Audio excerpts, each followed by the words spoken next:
600 boxes, 10 pulls, and we have an eclectic stack today. Micronauts number 1, 1979. First appearances of Baron Karza and Bug, the villain and one of the most beloved characters of the entire run. Micronauts started as a toy line, Mego's answer to Star Wars, and Marvel turned it into one of the more quietly sophisticated Bronze Age series. Teen Titans number 23, DC Comics, October 1969, Wonder Girl's new costume. This is the second issue to feature it, Nick Cardy cover, $3 price tag. There's a character in this issue named Matt Murdock. If that name sounds familiar, it should. Whether it was a deliberate Marvel reference or a coincidence nobody has ever fully explained, I choose to believe it was intentional. Conan the Barbarian 14, Barry Windsor Smith era, the run that put this series on the map. If you've been watching the series, you've seen Conan before, and I'm always happy to see him turn up. Conan 17, still Windsor Smith, still the good stuff.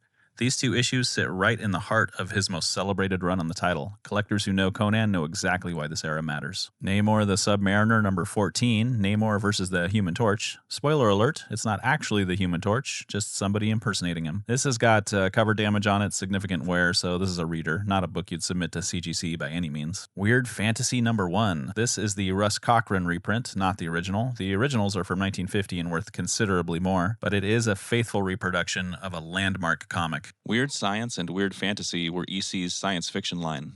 The horror titles, Tales from the Crypt and Vault of Horror, are the ones most people know, but the science fiction books were equally extraordinary and equally controversial. Weird Science number 1, also a Russ Cochran reprint.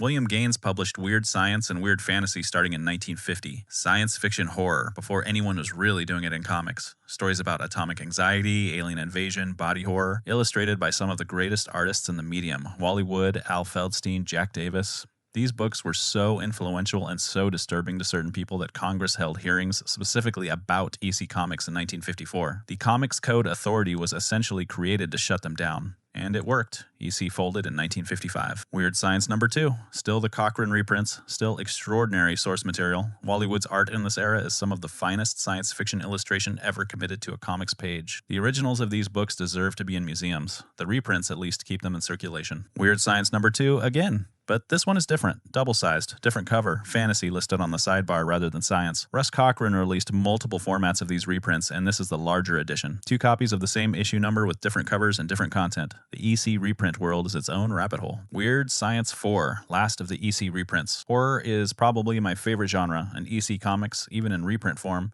is where a lot of what I love about horror begins. William Gaines was on the cusp of prestige horror anthology storytelling. Stephen King has cited EC as a foundational influence. George Romero, from Night of the Living Dead, grew up reading these.